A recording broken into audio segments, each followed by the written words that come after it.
Bagaimanakah pendirian Islam tentang soal perempuan ini? Apakah Islam tidak mempunyai hukum-hukum tertentu tentang perempuan, sehingga di dalam Islam tidak ada lagi soal perempuan? Saya bukan ahli fikih.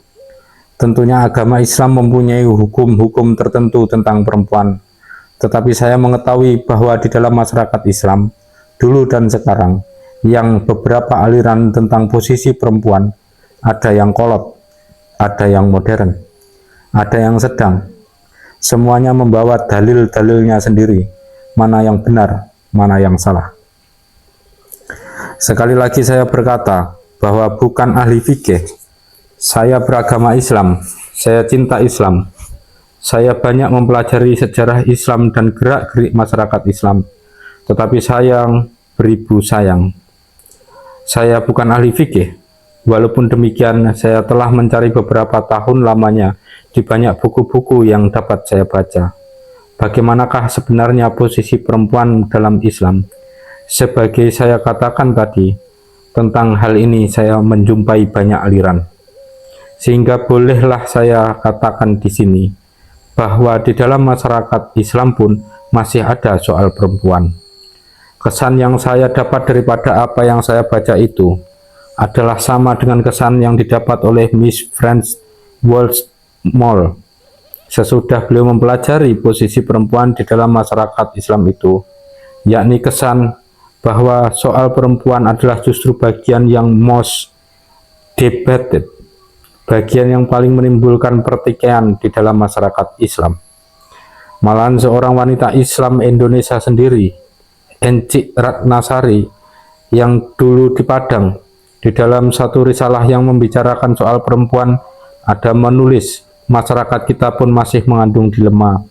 Soal-soal pelik yang masih teka-teki sekarang, tapi sangat penting. Demikianlah saya berpendapat bahwa soal perempuan seluruhnya juga dalam masyarakat Islam masih terus dipecahkan. Masih satu soal, atau jikalau memakai perkataan Encik Ratnasari, masih satu dilema, masih satu soal yang pelik. Sekali lagi, soal perempuan seluruhnya, dan bukan hanya misalnya soal takbir atau lain-lain soal yang kecil saja. Soal perempuan seluruhnya, posisi perempuan seluruhnya di dalam masyarakat, itulah yang harus mendapat perhatian sentral. Itulah yang harus kita pikirkan dan pecahkan, agar supaya posisi perempuan di dalam Republik Indonesia bisa kita susun sesempurna-sempurnanya. Jadi, baik buat pihak yang meneropong soal perempuan dengan teropong fikih Islam, maupun buat pihak yang meneropong soal ini dengan teropong rasionalisme belaka, soal ini haruslah masih dipandang sebagai satu soal yang masih perlu kita pecahkan. Dipecahkan, dipikirkan, dibolak-balikkan, bukan saja oleh kaum perempuan itu, tetapi juga oleh kaum laki-laki kita. Oleh karena soal perempuan adalah memang satu soal masyarakat yang teramat penting. Dan tidakkah Nabi Muhammad SAW pernah bersabda bahwa perempuan itu tiang negeri? Manakala baik perempuan, baiklah negeri. Manakala rusak perempuan, rusaklah negeri. Kaum laki-laki, marilah kita ikut memikirkan soal perempuan ini. Dan marilah kita memikirkan soal perempuan ini bersama-sama dengan kaum perempuan. Sebab di dalam masyarakat sekarang ini, saya melihat bahwa kadang-kadang kaum laki-laki terlalu main yang dipertuan di atas soal-soal mengenai kaum perempuan. Dia, kaum laki-laki, dialah kadang-kadang merasa dirinya diserai memikirkan dan memecahkan soal-soal semacam ini. Dialah kadang-kadang merasa dirinya cukup bijaksana untuk mengambil keputusan, sedang kaum perempuan tidak diajak ikut bicara dan disuruh terima saja apa yang diputuskan oleh kaum laki-laki itu. Tidakkah misalnya janggal bahwa soal tabir di dalam rapat yang dulu saya persembahkan ke dalam pertimbangan para pemimpin diputuskan oleh satu majelis laki-laki saja, sedang pihak perempuan tidak ditanya pendapatnya sama sekali. Sesungguhnya kita harus belajar insaf bahwa soal masyarakat dan negara adalah soal laki-laki dan perempuan, soal perempuan dan laki-laki, dan soal perempuan adalah suatu soal masyarakat dan negara. Nanti, jikalau pembaca telah membaca uraian saya lebih lanjut, maka pembaca akan mengerti bahwa soal perempuan bukanlah soal buat kaum perempuan saja, tetapi soal masyarakat, soal perempuan dan laki-laki, dan sungguh satu soal masyarakat dan negara yang amat penting. Dan oleh karena soal perempuan adalah soal masyarakat, maka soal perempuan adalah sama tuanya dengan masyarakat.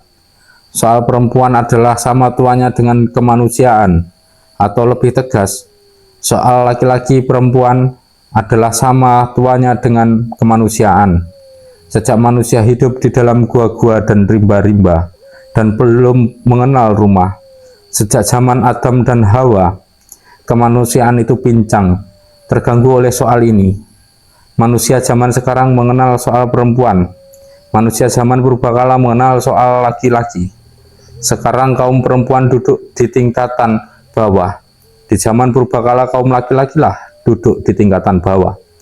Sekarang kaum laki-laki yang berkuasa, di zaman purbakala kaum perempuan lah yang berkuasa. Kemanusiaan di atas lapangan soal laki-laki perempuan selalu pincang, dan kemanusiaan akan terus pincang selama sab yang satu menindas sab yang lain. Harmoni hanyalah dapat tercapai kalau tidak ada sab satu di atas sab yang lain, tetapi dua sab itu sama derajat, berjajar, yang satu di sebelah yang lain, yang satu memperkuat kedudukan yang lain, tetapi masing-masing menurut kodratnya sendiri. Sebab siapa yang melanggar kodrat alam ini, ia akhirnya niscaya digilas remuk redam oleh alam itu sendiri. Alam benar adalah sabar. Alam benar tampaknya diam, tetapi ia tak dapat diperkosa. Ia tak mau diperkosa. Ia tak mau ditundukkan. Ia menurut Vivekananda adalah berkepala batu.